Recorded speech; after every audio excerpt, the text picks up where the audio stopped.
Blackhawks fans, welcome into the Four Feathers podcast. It's Johnny Nani, Ron Luce, and Tony Marchese coming at you in the dead days of winter. Boys, the holidays are past. Hope it was a good season for everybody. Yeah, great holiday season, and cheers to you guys. I'm going to crack them with a Canadian beer after Canada won the gold at World Juniors here. It was good, boys. It was nice to unplug a little bit, but we're dialed back in and we're ready to roll come January. Hey, gentlemen, let's just do one thing and get tanked. That's all I've got to say. Happy New Year. Yeah, Happy New Year, boys. Merry Christmas, Happy Holidays, all of that good stuff. You talked about getting tanked there, Tony. That's exactly what kind of the primary focus of the front end of the show is going to be. The Blackhawks tank rolls on, obviously doing a lot of losing, which we hope in the end run is for the greater good of the future. However, we're going to talk a little bit about, plenty of topics that go along with that in terms of managing the agony of defeat versus, playing the game of watching Connor Bedard highlights and keying in on draft prospects, that kind of stuff. We'll talk some World Juniors, get into plenty of Blackhawks prospects in action there. We'll talk a few injuries that are going on with the Blackhawks call-ups and got a few miscellaneous thoughts surrounding the team. So, boys, looking forward to getting into it with you guys, listeners. Thank you for tuning in here, being back with us in the new year on the Four Feathers podcast. Remember, go and check out ontapsportsnet.com for all your Chicago sports literature and podcasting needs. Give us a follow on social media at Four Feathers Pod and at ontapsportsnet. And when you go to our YouTube page on Tap Sportsnet, make sure you hit that subscribe button with the alert bell so you know when we go live for these shows. All right, gentlemen, let's kick it off. How are you handling the Blackhawks tank right now? Johnny, you and I talked a little bit before we jumped on, and it's been hard. It's been hard to tune into games, and I feel disconnected. And I don't Ron like is it. hard for Bedard right now. You can tell. You just dropped like 3 hards there. Yeah, there we go. I have. It's been painful, but I'll tell you what, man. You know, the closer and closer we inch, hopefully toward that first overall pick here, it makes it a little easier. But it still sucks, man. It's weird. It's not fun. Like, this is probably, since Rocky has taken over the team, the worst Blackhawks hockey we have seen. Like, it's been a long time since we've seen this bad of Blackhawks hockey. So I think it's a little bit of an adjustment period for most of us. But outside of that, Johnny, doing the best we can here to manage it all. You know what? I've still been watching the same, if not more, hockey this year than I did last year. If I'm going to be honest with you guys. It took a little while. I talked about this on one of our previous shows, the closure with Marian Hossa and all of that other good stuff. And also on top of that, just the fact that the organization has a direction. Jeremy Colleton is no longer the coach of this team. These are all positive things for me. So I'm still a fan. I'm still supporting what's going on with the Chicago Blackhawks. I think it's just been really hard to sit through an entire game and actually watch it as intently as I want to, because most times, let's be honest, boys, we're fucking getting blown out by the second or third period. There's not much that you have to go off of. Ron, you and I, there was a tie game the other night, and we decided to, gamble some money on the third period, which maybe not the best choice. It has worked in the past. It has worked in the past. And that's why we went back and did it. We're trying to have some fun with things. So, I'm really also sort of just watching this team to see if there's anybody that jumps out that might be a long-term contributor. I know we're going to talk about trades, but you also kind of want to establish value for some of these guys going into the trade deadline to know what you could possibly expect to get back. So I've got my eye on a few different things, but other than that, I mean, Ron, you're kind of right. It's been miserable. It's been very hard to watch. Building on one of those last points you brought up there, Tony, when you talk about, I'm looking for some long-term pieces who can fit. I was telling Ron this before we jumped on, but I think a lot of Blackhawks fans can relate to me with this. Sure, some guys might be making some strides in their individual game development-wise, but it's very, very hard to go and pick those out when the team is just getting shellacked, because any little small positive thing they can do, well, guess what? When it's on a shift in the end of the second period, when we're already trailing 5-1, it's not going to get magnified at all. It's not even really going to get talked about in the broadcast. You got to go and seek it out. And like, just for example, I saw Isaac Phillips made a few rough mistakes. Had a puck go, kind of deflect off him right in front of the net that set up a scoring chance for an opposing team in one game. Then he came back a few games later and he made some really nice plays and skated out of his own end. But you really got to be keying in and watching that. And it's hard to when the team makes it disinteresting from basically midway through the first period on, which has happened, unfortunately, a lot this year. But on the same token, maybe fortunately, because, guys, the Blackhawks doing their best with this tank. I just want to run some numbers and just react to these. Tell me how you feel. All right, 25-4, 20 points. That's the worst record in the league. They're 1-9-0 in their last 10, so they're trending green on tankathon.com/NHL. And then they've only won 2 of their last 23 games, and they have gotten none of those pesky overtime points, which they're racking up a few of at the beginning of the season. How does that stuff make you feel? Makes you feel numb, Johnny, because again, it's just you expect them to lose at this point, right? I honestly am waiting for like the random Friday night or Saturday night in like the month of February for one of these road games, especially if it's a late night game and we're all at Casa de Marchese and like they win, because all 3 of us are going to be celebrating as if like they're going to the playoffs, because it's going to be hysterical because we're not used to it now. It really is. You just get numb to the losing. And again, Johnny, at least if they're going to lose, none of those pesky overtime points. If you're going to suck hard. I mean, that's what they have to do right now. All right. Hard is the word of the show. I've yes. already determined that. You said that. Get hard for Bedard. Suck hard for Bedard. Yeah, whatever you want. Whatever you want to twist it. Yeah. Ron's hard for Bedard. That's what I said earlier.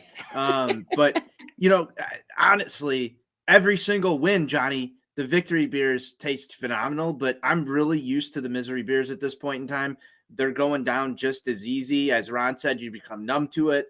I guess in certain aspects, I'm sort of happy that they've played themselves into this conversation, and it hasn't looked egregiously bad. Like, you could sit here and be like, that's a tank. They should have been able to pull this game out. Obviously, they came out in the beginning of the year and they showed you probably the best hockey that they can play. So it's a little frustrating in that aspect, but it doesn't look like by any stretch of the imagination these losses are on purpose. They fucking suck, and they're doing it at the right time to fucking suck. Right. And so there's been a few instances on the show, right, where we've been grilling Kyle Davidson a little bit. This is one where I think you have to commend him. And it's, it's so backwards thinking wise, because usually the GM is supposed to build the team. Well, guess what? It's a multi-year project. We all knew what we signed up for when this whole rebuild started. So the fact that he stripped this thing down to the studs enough to where there's, it doesn't, once again, the guys out there, they are playing hard. They're skating hard, which is good. And that's a credit to Luke Richardson, but it's a credit to Kyle Davidson that they've constructed a roster this bad, put him in the prime position at the top of the Tankathon standings. Yeah, and to Tony's point, right, about the timing of it, right? You see year in and year out there's draft classes, right, where they're like, it's a weak class, and a good example, right? Just some of the top picks in recent years, in the last 5 and 6 years. We've seen guys like Nolan Patrick struggle as a top 2 pick. We've seen Nico Hischier took a long time to kind of come into his own finally, and he did. But then there's some of those drafts where you get like Connor McDavid or you get like Austin Matthews.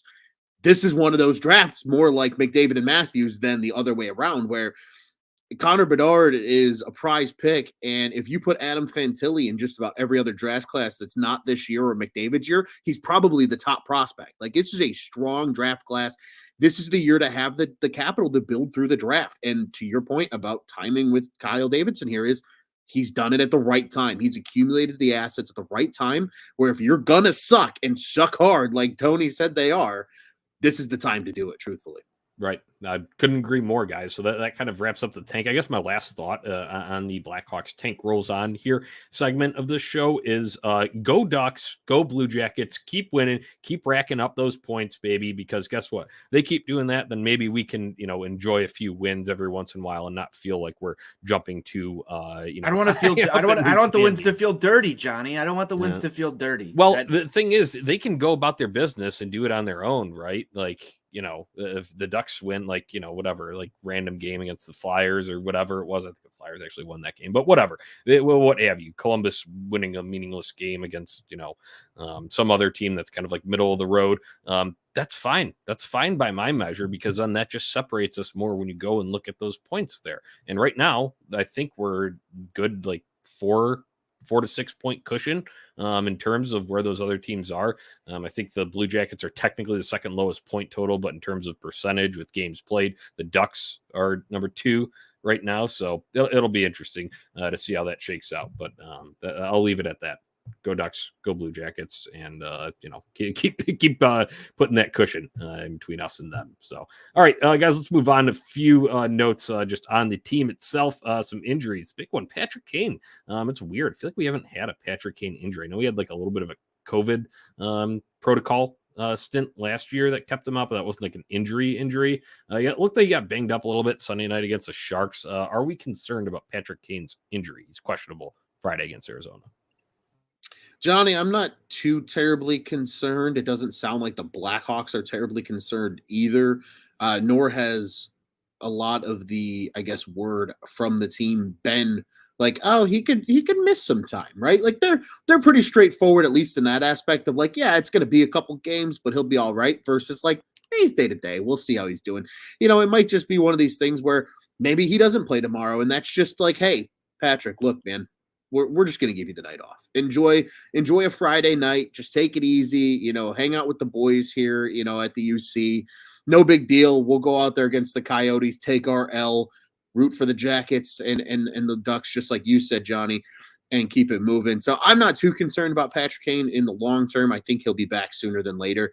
I'm sure we'll see him before this homestand comes to a conclusion. I'm sort of in the camp of, does it really change the outcome of the hockey game if Patrick Kane is in the lineup here on Friday night? I don't think it really does. The Blackhawks haven't been good. They're not going to be good on Friday. That said, they'll probably go out and win. But overall, I think the reason why I'm not as worried about Patrick Kane's injury at this juncture is because there's really no expectations right now for this team to perform. Johnny's just pouring a nice, what was that, a Stella over there? I was going to say, I saw the green bottle. That looked like a little Stella there. And crack them, enjoy a little Stella here while you talk. Yeah, there we go. But, I'm not as concerned about Patrick Kane missing a couple of games. If anything, give him some rest, make sure that he's healthy. He's still an asset for this team. And you just do right by Patrick Kane in this situation. That's all you can do. You're not relying on him. It's not like we're in the middle of a playoff push. We're not trying to rush into being buyers at the deadline or anything. Let him take whatever time he needs to rest, and the outcome's still probably going to be the same. So I'm not as worried about it as long as it's nothing serious and long term. It sounds like he'll be back and everything will be the same. Yeah, I'm not worried about it at all either. And even today, it wasn't technically injury. Really, it was maintenance. Obviously, we know that with the lining up the timing with the injury, but if it was something more, substantial, and now they're doing the old treatment. Now in recent years, they've finally gotten away from doing the just lower body, and they've said like knee or ankle or whatever. Now they're back to the lower body with them. They're being extremely vague about it, but just with the whole sequence of that, it happened Sunday night. He still finished that game. He suited up on Tuesday against Tampa Bay in that game. Started that one. It was after the second period, so probably just a little bit of wear and tear feeling on the knee. Honestly, I would expect him to play. I think he will be back in. They said he was working out today, just not on the ice. So we shall see, but that's just one. Got to get that one out of the way. How about the bad shrimp? Remember when Derek King last year would say that? The bad shrimp going around the locker room while they got a little bit of a illness bug going on. Luke Richardson himself had it. It was funny to see Derek King step in the head coach role at practice the other day. That was kind of funny. But then Tyler Johnson missed Tuesday's game against his former team because of it. And then Andreas Athanasiou missed practice today. So the bad shrimp. You guys had any bad shrimp lately? You guys getting any bugs going around? I don't need any shrimp, so I think I'm safe. But I think there was some bad shrimp going around your house, though, Tony. There was bad shrimp going around the house right before the holidays. There was a little bad shrimp going around, but I think everybody's recovered as of right now. How about you, Ron? Yeah, no bad shrimp here, thankfully. I actually did just have some shrimp for dinner tonight, though. So we'll see if the bad shrimp's on the horizon or not. Coincidence. I swear to God, I didn't know that when I asked. No, that's true. This is completely. Yeah, no, I had shrimp for dinner tonight. Had a little ramen. I had a little shrimp with my ramen noodles. So we'll see. Now it's my fault. See. Now it's my fault. Or maybe it's Derek King's fault if that shrimp does end up being bad and Ron's, you gotta take a day off. From the Four Feathers podcast. But all right, that's where we're at with injuries. The last two were just a couple of IR moves. Mackenzie at whistle, Juju Arcaro, wrist and back issues respectively. They're on IR. You want some details on that, go down to tapsportsnet.com. Our guy Ron Luce wrote up a post, get you up to date on all of that there. On to the next topic, boys. It's World Juniors. Canada just won tonight. Oh, Canada. That's right. Eskokes. Oh, Canada. What do you say? Korchinski, Del Mastro, Doc, and Allen, they all win gold with Canada. Overtime game there. Nice to see those guys. That's a second gold medal for Ethan Del Mastro, so good for him. Ron, I know you watched a little bit of this. Tony, I don't know how much you did, but any takeaways from World Juniors? I've got a couple too, but Ron, I'll give you the floor first. Let's talk Oh Canada, and I guess there is our Swedish friend, Victor Sternborg, too. But any takeaways? World Juniors, Blackhawks prospects. Oh, Canada, 4 Blackhawks prospects won the gold, but a 5th, being a future Hawk, won the gold tonight as well. And his name is Connor Bedard. That dude's really good. That's a takeaway. And another takeaway too, Johnny, and I hope I don't steal your thunder here. Ethan Del Mastro playing big minutes, I think is an important thing to highlight. Again, 3 Blackhawks defenseman prospects on this World Juniors team. That in itself is something that we haven't seen in a long time. But then you go ahead and say, if you took bets on who would play probably the most minutes, you would probably bet Korchinski, and it was quite the opposite. So good on Del Mastro. I really think he's going to surprise a lot of people. It's really starting to feel like he might be a diamond in the rough as one of these good defensive defensemen that is one of those guys you need to win cups down the road. So good to see that. But Blackhawks, beer, and damn, Bedard's really good. Ron's on brand tonight. Love it. He is on brand. It's been a while since I've shared a mic with Mr. Ron Luce, and he came in firing on all cylinders. I'd love to see it.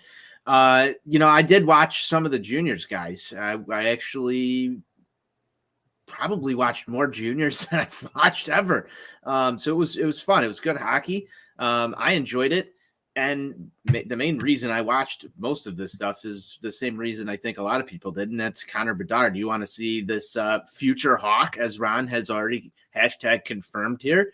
It was just, I go back to the game that Canada played against Germany, and they were up by 9 goals entering the third, and just watching how some of those young guys on Team Canada, when you list off some Hawks prospects there as well, just work together. And you like to see these guys develop on a team with each other and play at the highest stage that they can possibly play at right now.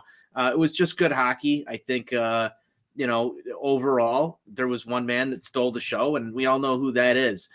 End of the day, you knew Canada was winning gold there. I think that there really wasn't much of a contest with anybody else in the World Juniors, but I enjoyed watching it. There was some questionable calls by some referees, boys, that could be debated. Back and forth. IHF is such a different game than the NHL. Yes. It's wild. Yes, that was one of my biggest takeaways from this. It was very interesting to watch just the flow of the game and how things were called. But Johnny, I'll let you touch more on that because I've been talking for a minute now. Yeah, that's going to be 2 for blowing hot air into the mic, Tony. That's IHF laughing for you right there. Honestly, it is a different game. I understand they do have to protect kids, and it's a little bit different in terms of world championships, hockey, the kind of stuff that IHF governs, but very, very different. They have no leniency on hits. It could be a split second after the guy released the puck, and they're called penalties. So that's just a general kind of takeaway from that. However, when it comes to Blackhawks related things here, obviously, as Ron mentioned, Connor Bedard, hopefully future Hawk. Also, another thing, I see loser Columbus and Anaheim journalists trying to like, a future Duck, future Blue Jacket. No, it's only okay if Blackhawks, media says it. So let's leave it at that. No bias at all. Other than that, Colton Dach did suffer a shoulder injury. That guy can't catch a break. He's had a couple of concussions this year. If you remember, he started training camp with that. He had 2 assists in 4 games before he went down. So tough for him. Rough. Not able to go down. That looked rough. Honestly, it looked like a separated shoulder. It could be a torn labrum. I have not heard anything further on that, but on tipsportsnet.com, go check it out for the initial injury update if you do want to see the hit itself isn't too violent, but he was in pain. He went down immediately. You could hear him. They had the hot mics on the ice. He was yelling. So hoping for the best for Colton Dach, but he does still get a gold medal along with his Canadian teammates and those other Blackhawks prospects. Kevin Korchinski, he had 1 goal, 3 assists through the 7 games. Played pretty low time on ice outside of blowout games. Or didn't those 3 assists all come in the same period, though? I think it might have been in that game against Germany that you were talking about where they're up by like 9 going into the third. Yeah, pretty sure. And you know what? I was thinking about this, and Ron, like you had said, you kind of thought Korchinski would be, because when you're talking about like WHL action, he's always like a workhorse for the Seattle Thunderbirds up there. But you got to remember, this is a U20 tournament. He is an 18-year-old, so he will have the opportunity to go back and play, I would imagine, in an elevated role if he goes back for the 2024 edition of that. So we shall see. Nolan Allen, a little bit of a quiet tournament for him, but he did play more minutes than Korchinski. 2 points through the 7 games, 1 goal and an assist. And then Ethan Del Mastro, nice little surprise there. I mean, I'm not too shocked because he was a late add to that tournament, the 2022 tournament, which was then, not too long ago. It was held in August because they had the COVID postponements and stuff, but he played heavy minutes. He played on Canada's top pair with Zellweger, who was definitely their top D-man, but Ethan Del Mastro, a nice kind of defensive complement to Zellweger's offensive game. So I enjoyed watching him. He plays a heavy game. That'll be fun to watch him fully unleashed and outside of the IIHF rules. So hopefully he's a guy that can develop hopefully a little bit quicker than some of the other defenseman prospects we've seen in the system. He finished with 3 points, all assists through those 7 games. All right, our Swedish friend, Victor Sternborg, captain of Team Sweden. He had 2 points in 7 games, and one of them was, I believe, a short-handed, I want to say, or no, it was an overtime goal, right? But that was, a tough end for Sweden. They lost in an absolute barn burner in the bronze medal game against the Americans today. No points for Sternborg in that one. He reminds me, he's, going to be I would say, third line type of guy if he does make it to the show. That's just kind of his game. Plays a lot of forechecking. He even played on the third line for Sweden's team there, but I think he knows his role. So that was just something. It reminded me a little bit of a Michael Frolik-ish type. That would kind of be a little bit of comp that I would give there. I wouldn't say exactly the same, but in terms of role usage, that kind of stuff, that's where I stand on World Juniors. Guys, this tournament, it was fun to watch it be back as it should be. And, COVID disrupted a lot of things. And obviously that weird tournament that got postponed from 2022 to here, but this is how it should be starting on Boxing Day. All the hype in the world. It'll be cool to finally see it go outside of North America. I think Sweden is the host country next year. So I'm looking forward to it. And we should have some more Blackhawks prospects in it if I were to guess. Yeah, and Johnny, I think outside of Blackhawks prospects being participants in the tournament, we get to look forward to some morning hockey during the holidays because of the time difference in Sweden. So there's nothing better than waking up, making some eggs and bacon, and watching some IIHF World Junior hockey during the holidays. It just hits some kind of way, Johnny. Yep, absolutely does. Drop a little Bailey's in that coffee, Ron.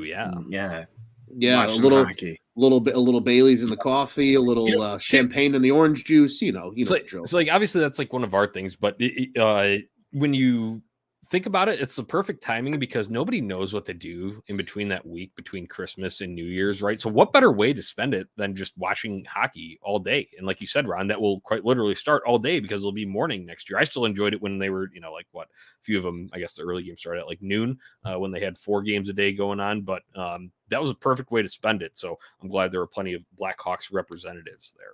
So good stuff all around. All right. Let's move on. Getting back to the team on the ice here, the Blackhawks, and our segment. I think we're going to be doing this segment every show through the end of the season. Shit, probably all through next season. What to watch? What keeps you interested? What are you actually watching for this team? Because we talked about the agony of defeat, and sure, you're watching the standings, but in the games, what are we actually watching here? Let's start with a couple of call-ups here. Lucas Reichel, Brett Seney. I know Lucas Reichel is up for one game, but these guys are going to get a chance. Luke Richardson said they're going to play Friday against Arizona. What are we looking forward to with these guys coming up from Rockford? Tony, Johnny, what I'm looking forward to is this is the first time that we've had prolific scorers coming up from Rockford. And what I mean by that is, for those that maybe don't pay attention to the AHL as much, and understandably so, if you go on theahl.com and you go to the little stats list in the league and you look at the top point scorers, this might be the first time in my memory since circa 2008 that 3 Rockford IceHogs were in the top 5 in league scoring. And that's what they have right now. Seney and Reichel are 2 of those names. Orland Park legend David Gust is the other. And it's kind of cool having big time scorers in the American League coming up and doing something. Sure, obviously Reichel is the sexy name of the 2. He's the top prospect, things like that. But Seney's currently sitting second in the AHL in points. Giving this guy a legit shot in a forsaken lost season, there is nothing wrong with that. And maybe if it's not with the Blackhawks, he plays himself into a job elsewhere. We saw that happen across town with the Chicago AHL team and the Wolves in their championship year. Andrew Podorowski went and lit the league on fire, led by plenty of points to take the scoring title. And he got a chance with Seattle, and he's been bouncing back and forth with the big club. So you never know. I'm looking forward to seeing these guys take advantage of a true opportunity, Johnny, especially tomorrow night against the Coyotes. Couldn't have said that better myself, Ron, and obviously you know the AHL better than I do. But yeah, I was excited the first time we got to see the little cup of coffee for Lucas Reichel. It's right now a give me something to watch and be excited for type thing with the Blackhawks calling up Reichel. Some people have said it kind of leans towards Patrick Kane not playing. I know, Johnny, you predicted that he would, but irregardless of whether or not Kane is playing, watching Lucas Reichel and getting to see him on the big stage is sort of that next stepping stone that we want out of the top prospects. So, I mean, you can't ask for more on a Friday night. That's what I'm watching. Yeah, it'll be fun to see. Like you said, with Lucas Reichel, he got that one-off call-up when Jonathan Taves had the bad shrimp out in New Jersey earlier in the season. But then with Lucas Reichel, I think it's good because then you get him to keep dipping his toes in the water, right? He got a little bit of that last season. He got that one game here earlier this season. We'll see how long this call-up lasts. But there's the thing about this is great because if there's no say he's still struggling or the other guys are back and get healthy, then you can just send him down again and let him, ride it out with the IceHogs. Who, Ron, I wanted to build on what you were saying with the IceHogs. It's good to see those guys producing, scoring well there, and the Rockford IceHogs doing well in the AHL standings, because that'll be something to watch come the end of the season when the Blackhawks are all said and done. Hopefully Rockford can go on a playoff run there, and that'll get those guys some experience playing together. I know not all of them, you got some guys that are just AHL contract guys down there, but I think it'll be good for, the overall experience of, development for these guys. In terms of Brett Seney, though, another name I just wanted to bring up, this one's great because, like you had said, Ron, deserves a chance, played his way into it. Absolutely. Give him a shot. There's nothing to lose. If he does well, then, hey, you might have found a little diamond in the rough. But at the same time, I'm just expecting nothing from him. I basically am going in with no expectations because he has been on NHL clubs before, hasn't been able to stick, has gone down, put up respectable numbers in the A, and then come back up and struggled again at the NHL level. But granted, those were much different situations. He was on a Toronto Maple Leafs team just for a very brief cup of coffee last year. They were competing. They were in it all season. He was on a New Jersey Devils team a few years back that, they never really tore it down completely to the studs to the point to where it was, like a throwaway, type of season for them. That didn't, he did get like one of his most extended looks in the show there, but eventually it found himself back in the AHL. So you can just have no expectations. And if he does anything, it's gravy, right? That's why I look at it with that. So, and then, like I said, with Reichel, always the option to send him back down. All right. Next up, trade pieces, guys. I called this, part of our show here is the dead of winter, the dead days of winter, because in baseball, right, we have the dog days of summer. Well, this is kind of the dead days of winter. You're past the Christmas mark. We're, in early January. The, atmosphere feels kind of dead because there's nothing really to look forward to until spring starts rolling around, the weather starts getting warmer. So we're in the dead days of winter, and the NHL trade deadline is still a ways off, but it's never too early for us to start looking at this.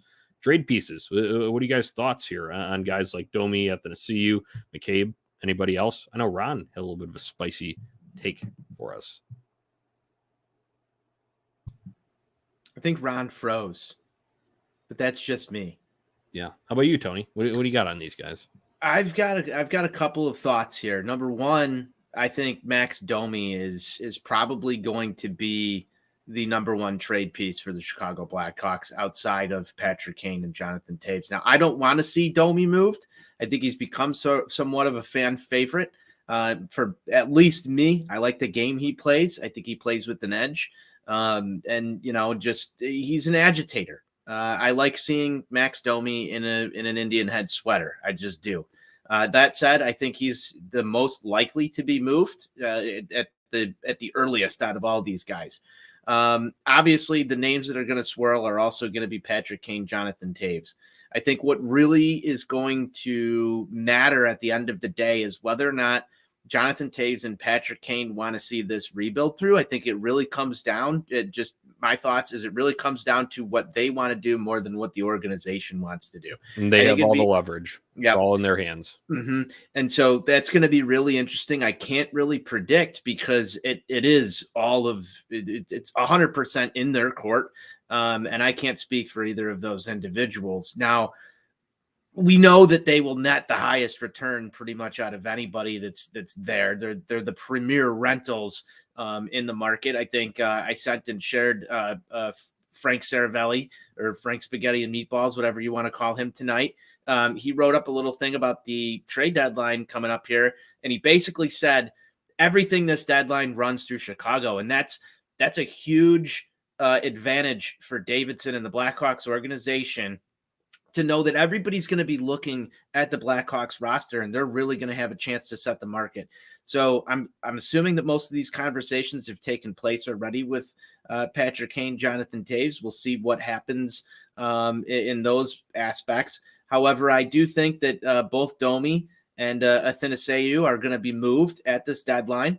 I think I said that right. I'm not positive. Somebody correct me if I'm wrong. I got close, maybe. Who cares? Close. Moving on. I think both of those guys are gone. It'll be interesting to see, like you mentioned, Jake McCabe. I could see Connor Murphy potentially being of interest to somebody. And then on the goaltending side, I think you're going to see Alex Stalock get moved at this deadline to be somebody's backup. That's a contending team. He's had such a good year in goal. Obviously, if you put a better defense in front of him, you might be able to get a nice little run down the stretch out of a guy like Stalock. We'll see if any goaltenders come up with some injuries between here and the deadline, but I could see him being a name that people call on. I don't expect really anybody else to be moved for premier pieces, but I think all of those guys will net you at least a decent draft pick in next year's draft or some maybe prospect fodder to play around with, some lottery ticket stuff throughout the rest of the roster. But I would say my eyes are on Stalock and then both of your premier forwards that are rental pieces right there. Yeah, I think coming into the deadline, I agree. Athanasiou is probably as good as gone at this point. Speed, has a scoring touch. That's going to play really well as depth on a contending team that has the playoffs in mind. And, naturally, I agree with Domi. I think Domi still gets moved. But my little hot take when it comes to Domi is don't be surprised if in the offseason he re-signs in Chicago. Because he's made it very clear that he likes it here. He's made it very clear he likes playing under Luke Richardson.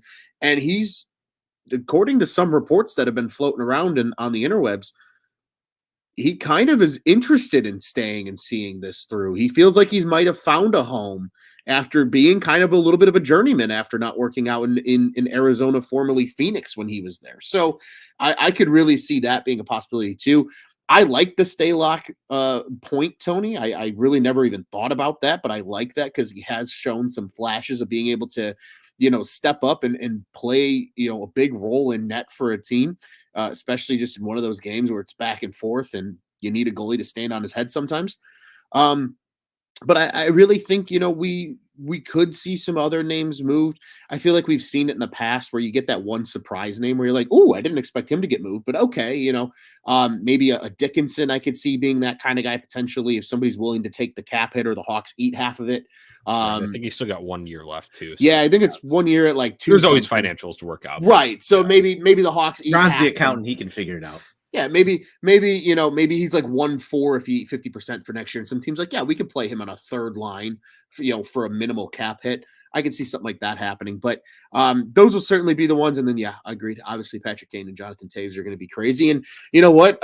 Frank Spaghetti and Meatballs is kind of making me excited because you guys know how much GM Ron eats this shit up. And I am ready for just the pure chaos from like right after the Super Bowl till the trade deadline, because that's what it's going to be. It's just going to be, where's Patrick Kane going? Is he going anywhere? Where's Taves going?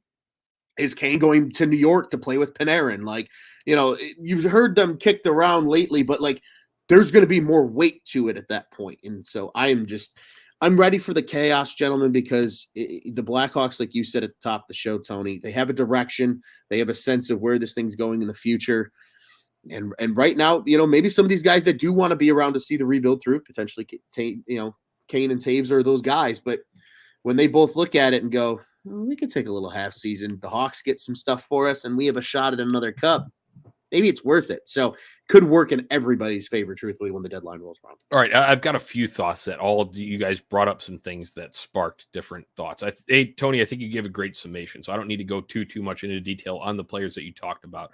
But Ron, what you were saying, it's hilarious. I think Domi wants to stay here because his family finally came and visited him for Christmas since he wasn't in Columbus. I love that little jab that he threw at him. And of course, he got in trouble for that one. Yeah, that was right. And of course, he tried to retract it like a little bit and he said it wasn't like roundabout. And joking, came from the heart. I thought it came from the heart, and I thought it was hilarious. We can appreciate it here as Chicagoans because come on, Chicago, Columbus, not even close. But that I used to be and once again, I'm not in these guys' heads, but I used to be of the belief that I didn't think Kane would be moved because he wanted to do the full finish his career as a Blackhawk. Just all of his messaging from when this whole rebuild started through the start of the season was always it sounded pretty solid in terms of that this is a place that he wanted to stay. Obviously, he's got a little one, he established his family here, right? All of that kind of stuff. And he talked about how cool it would be to play for one franchise for his entire career. And while I still think that's a factor that could weigh in, once again, he holds all the chips here. I am more inclined to believe that he will move now after enduring how terrible this actually is, this process of tanking through it. So that's just my 2 cents on it. If the Nani Fuelometer counts for anything, that's where I'm at. I always thought Taves it would be, out the door. He's further along in his career in terms of where he is physically. So I always thought he was going to be a guy to go chase another cup. But I also think Kane could be on that same path now too, just because he's probably sick of losing. He hates that feeling. So we'll see what happens. My last thought on that, when you're talking about how you get so amped up for this, GM Ron loves it. You know how TSN does the trade center on trade deadline day? I think we need the Four Feathers podcast tank center on that day. Ooh. Ron and I like the thought of that. Yeah. Let's try and make something happen. We can get something going. You're gonna need to set us up with the green screen so we can get your fancy tank backgrounds there too. Then Tony. Yeah, there we go. We can make that happen. Just one last thought on that. Ron and I had talked about this on our opening night special show. Ron, if you remember, we had said if the Blackhawks are doing a little too much winning for your liking early on in the season, just wait until after the trade deadline. It's going to fall off because that's when the real heavy tanking it will just be more emboldened. And man, we are going to be there if some of these names that we just discussed will be on the move. So we shall see what happens. Once again, stay tuned here at Four Feathers Podcast and OnTapSportsNet.com for any news updates on the trade front as it comes to the Blackhawks. All right. We're getting to the kind of back end of the show here, guys. I wanted to share some final thoughts. I had a few. This can be anything from your Blackhawks, that's just kind of been stirring around in your head. I wanted to start off with the holiday atmosphere at the UC, despite the Blackhawks losing games and all that, remains awesome. It was excellent. They decorated the atrium. They had the Tommy Hawk holiday party. They had it was festive all throughout December, and I loved it. It was great going to games there. That whole atmosphere was cool. They even had fake snow in the atrium. Really felt like you were like at the Winter Classic or something, drinking a beer at the Dasher bar there. So that's my first one. You guys, if you got anything, go ahead. You can kind of set it round table here because I've got a few others as well. Yeah, I mean, my first one, obviously, we just had the Winter Classic held out at Fenway. Right before the Winter Classic, saw something run on NBC Sports. I think it was Chicago, it was national, but picked it up from Chicago. It said that the Hawks had a chance next year at hosting a Winter Classic at the Guaranteed Rate Field. The first reaction that I got, and this is kind of up for discussion with both of you guys, first reaction I got from everybody was, hell no, don't want that. I just thought it would have been cool to have our Four Feathers group in Lot B, having a little tailgate on New Year's Day or the day after, whenever they hold it next year. But we've had it done at Wrigley. How electric would it be to have it at a place where you can tailgate like Guaranteed Rate, a Winter Classic there? Obviously, they did not get this one, but now I need this to happen. I need us to be there together. I want some thoughts on how awesome we would have. How awesome of a time we would have in Lot B before a Hawks game. So you talked about that in terms of, I just want to say, like, yes, we did give you at least I gave you the initial blowback on that. However, the list that you sent me was for next year when we're talking about 2024 Winter Classic, right? Well, they already came out and released odds for 2025, and it's Wrigley Field again. Yeah. Let's not do that. Yeah. All right. I'm with you there. But I want the Blackhawks to have a Winter Classic again, but I want it to be when they're good, or at least on the rise, like that 09 one was. Like, come on. I do not want to get absolutely spanked in a game like that. We've already lost too many on this stage, whether that be Stadium Series, whether that be Winter Classics. Like, shit, the Wrigley one was cool, and sure, it was a competitive game and stuff, but you still lost. The only one we've really won was that snowy, blizzard at Soldier Field in 2014 against the Penguins. That's because NWI Steve was there. Every Winter Classic that we've been in, it has been brutal. I want us to actually win one of these, and I want it to be, when you're on that stage, I don't want people to say, oh, why the hell is it the Blackhawks again? I want it to be like, okay, this is why the Blackhawks are on again. That's my thought. But from the experience standpoint, absolutely. You know me. I'm a South Sider. Tailgate in Lot B any day of the year. Yeah, I want the Hawks to get a Winter Classic when Connor Bedard is in a Blackhawks sweater. Then right. That'll be really exciting and must-watch TV. Couldn't that have potentially been next year, though? It could have been, but they're not going to be good enough to where it probably would have been fun. Like, okay. You don't want Connor McDavid running around like he did his rookie season with no help. Like, you want it when it's McDavid, Draisaitl, and they're winning games. Andy forgot to mention that they were pinning us against the Avalanche for that potential matchup. Come on, you want kill. Do you not remember? Yeah, do you not remember opening night? What's the difference between that and going to a White Sox game? I mean, truthfully, it hurts a little more for me when it's the Blackhawks. Yeah, that's true. Tony wants the Blackhawks to lose every Winter Classic they're in, confirmed. It doesn't matter. We'll get a double confirmation from NWI Steve. I wanted something to look forward to in the dark dog days of winter. The dead days of winter. The dead days of winter. I wanted something to look forward to, Johnny. And you're trying to steal my sunshine when there isn't even any sunshine outside right now. Won't be for 60 days. Yeah, exactly. It's dark as hell. Yeah, it's miserable. And gentlemen, a thing that I've got, it's something I shared with you guys before we jumped on the show, but what if I told you there's a Blackhawks player that's not a negative player in plus minus?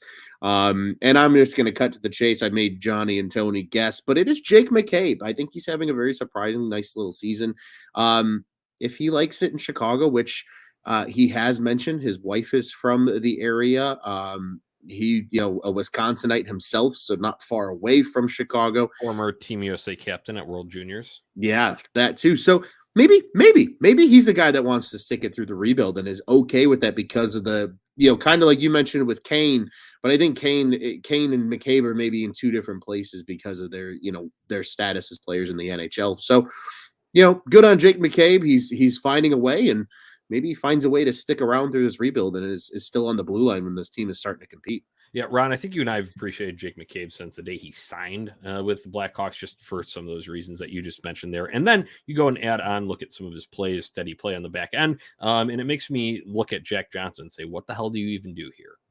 I know there's another veteran defenseman signing. That guy is El Brutel. I'm sorry. I really wish someone would go and take him, but I don't think he's playing well enough where he can even warrant a friggin' like 7th round draft pick at this point. I swear to God, I'm that serious about that's how bad he's been. You go and look at, value. There's those hockey stat card things. He's always at the bottom of the barrel at those. Provides very, very little value. So that's just but there's always a Lou Lamoriello out there that loves those guys and could still give you something for him. You know what I mean? I hope you're right, Ron, because at least if I was a general manager and watching this team and objectively not as a Hawks fan, I would be like looking at that guy and be like, well, why is the puck behind him all the time? Why is he so out of position? Isn't this guy supposed to be a veteran? And I know it's not all his fault. There's some other structure going on around him, and the supporting cast isn't great, but my God.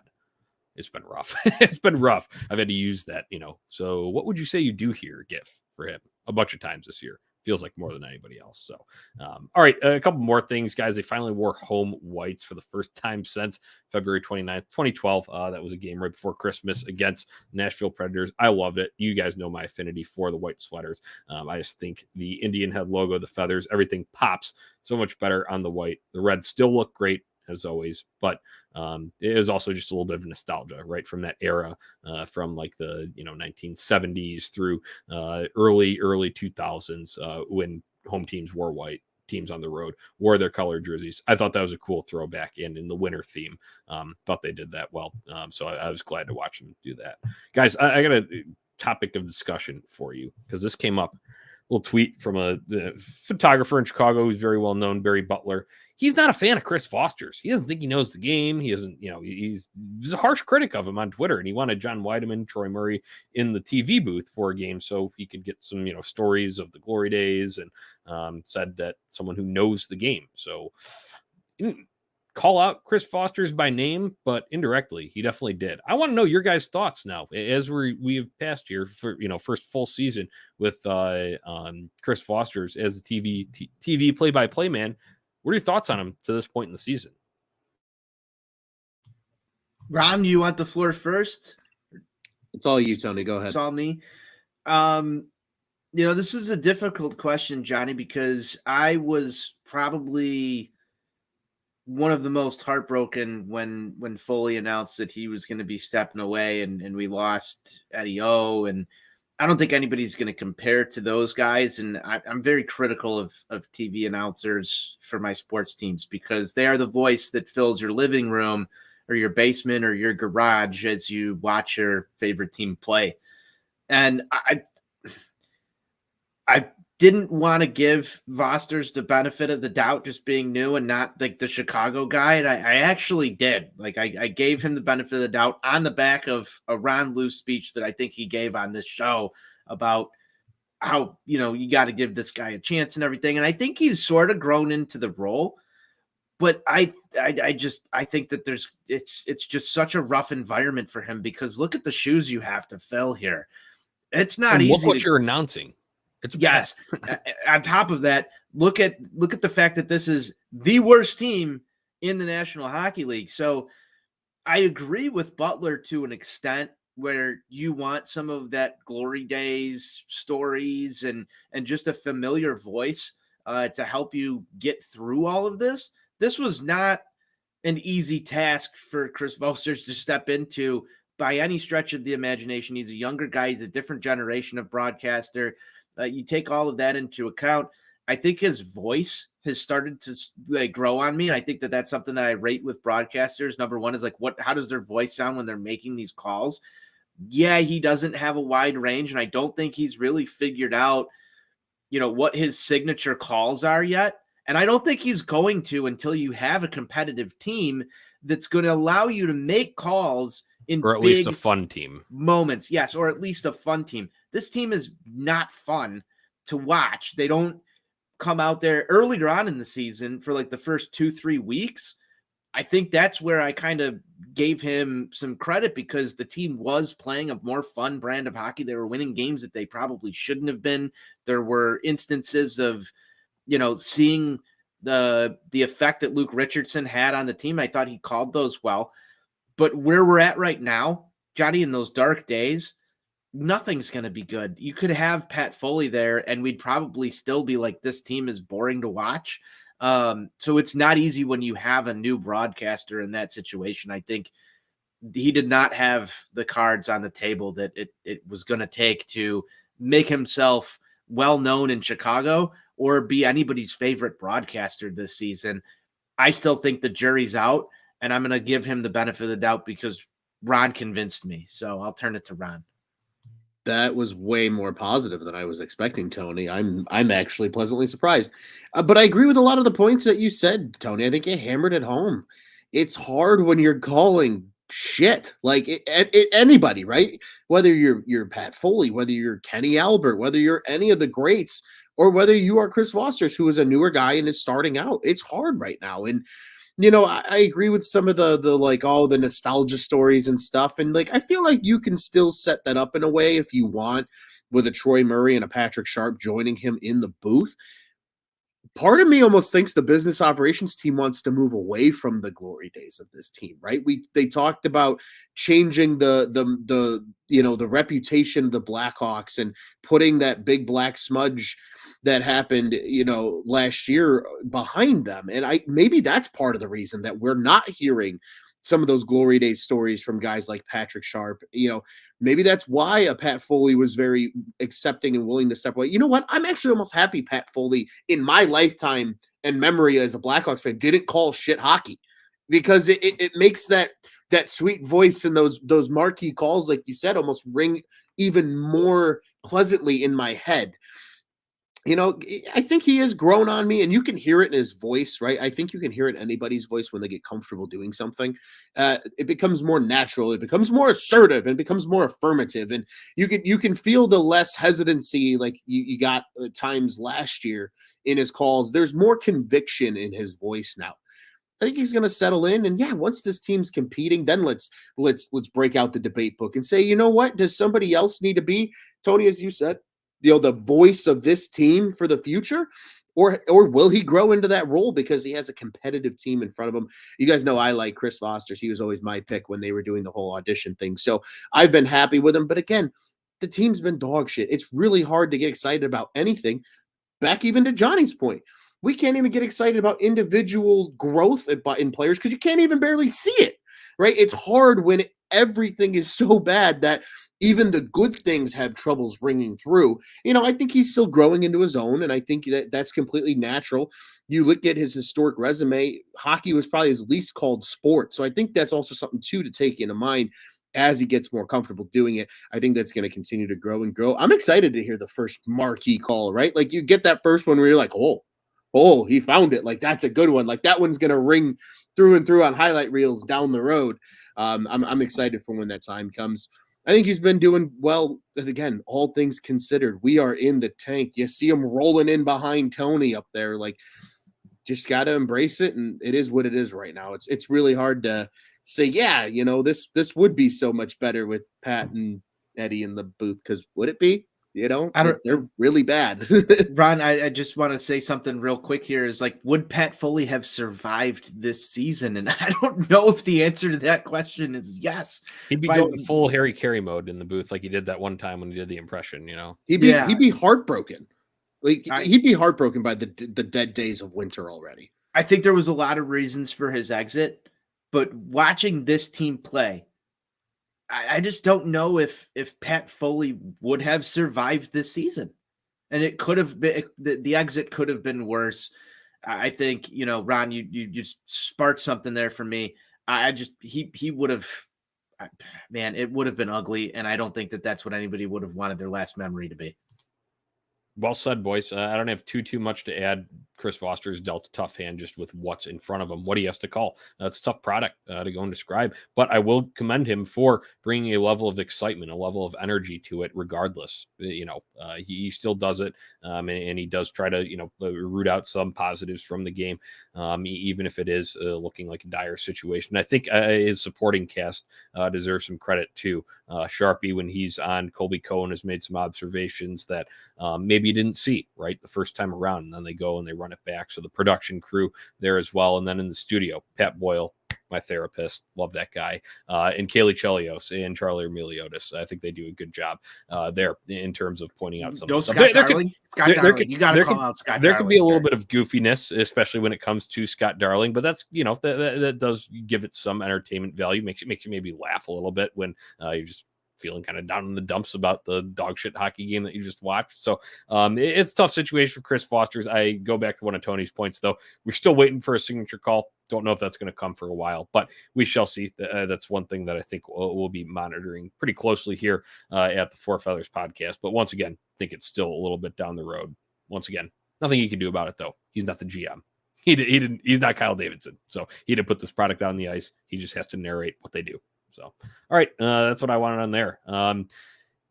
Building off of that point, Blackhawks aren't on national TV till mid-February, thank God.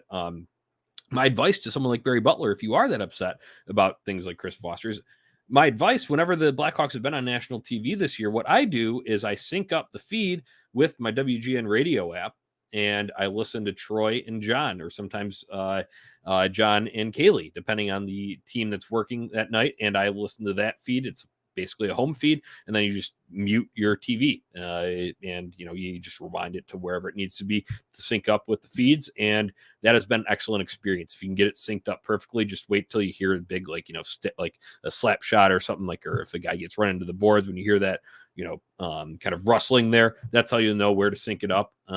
And it's been a great experience. And you know what? I might do it every once in a while. Not that I despise Chris Foster's or anything, but I might do it because I really love John Weideman. So that'd be my advice to someone like Barry Butler there. That's kind of my last thought here. Boys, we're running out of time. Hit me with last few final thoughts, and then we'll get out of here. Just brace yourselves, Blackhawks fans. We're in the second half stretch here. We hate to say it, but it feels like more and more we're rooting for ping pong balls. But on a positive note, because we don't know what the future holds, it's still worth tuning into Blackhawks hockey, if nothing else, to watch 88-19. And I'm going to remind myself that here in 2023 as well. When I'm like, they're on tonight, I might not tune in. No. I'm going to tune in. I'm going to sit down. And if nothing else, I'm going to appreciate the greatness that is 88-19, because it's going to be painfully weird if those guys are in different jerseys come March. Scary hours that Ron just brought me into. Yeah, in the dead days of winter. In the dead days of winter, scary hours. Ron's hard for Bedard. We're all here. We're tanking. It's just, I just want this season to be over. If I'm going to be completely honest with you guys, final thoughts here. I'm ready for this to be over and fast forward to the draft. That said, this could be the last few games you get to watch of Patrick Kane and Jonathan Toews, as Ron just let everybody know. I'm going to try and take in every single moment of it that I can. We've said it on the show probably 100,000 times. Those are both generational talents. They are guys that brought multiple cups to the city of Chicago, and they are a big, major reason that this team was as relevant as they were throughout the last decade. It's crazy. I just, you brought up 2023. It's been 10 years now since the 2013 Cup. It'll be interesting to see, as Ron brought up here just a minute ago, if they do bring up any of the 13 Cup run there, now that we are in the 10th anniversary of that.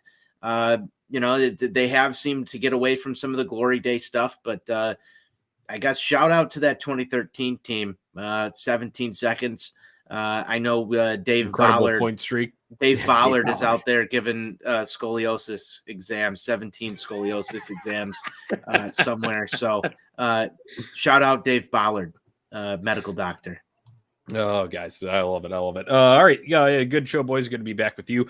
I am, looking forward to the trade deadline with GM Ron in Tank Center. So be sure to tune in to Four Feathers podcast here for that. Other than that, I'm looking forward to getting back out to the United Center. It'll be a Saturday night game against the Seattle Kraken. It'll be my first time seeing them in person. And, it's rare. The Hawks rarely get the United Center on a Saturday night. So very nice of Jerry Reinsdorf to fork it over for that. I'm assuming the Bulls are on a road trip or something because it's kind of unheard of when the Hawks get one on Saturday night. So I'm looking forward to that. I'm thankful for that. Thankful for all you Four Feathers listeners. Thank you for tuning in, ringing in the new year with us. Happy New Year and happy holidays to you all. We appreciate you guys. As always, go ahead and subscribe on YouTube, on Tap Sportsnet, and then drop in the comments here. We love having some interaction with you during these live shows. You can find us at ontapsportsnet.com and on social media at Four Feathers Pod and at OnTap Sportsnet. Gentlemen, we're approaching the hour mark on the dot. It's an excellent show. Great to be with you guys. Until next time, let's go Hawks. Let's go Hawks. Let's go Hawks, baby.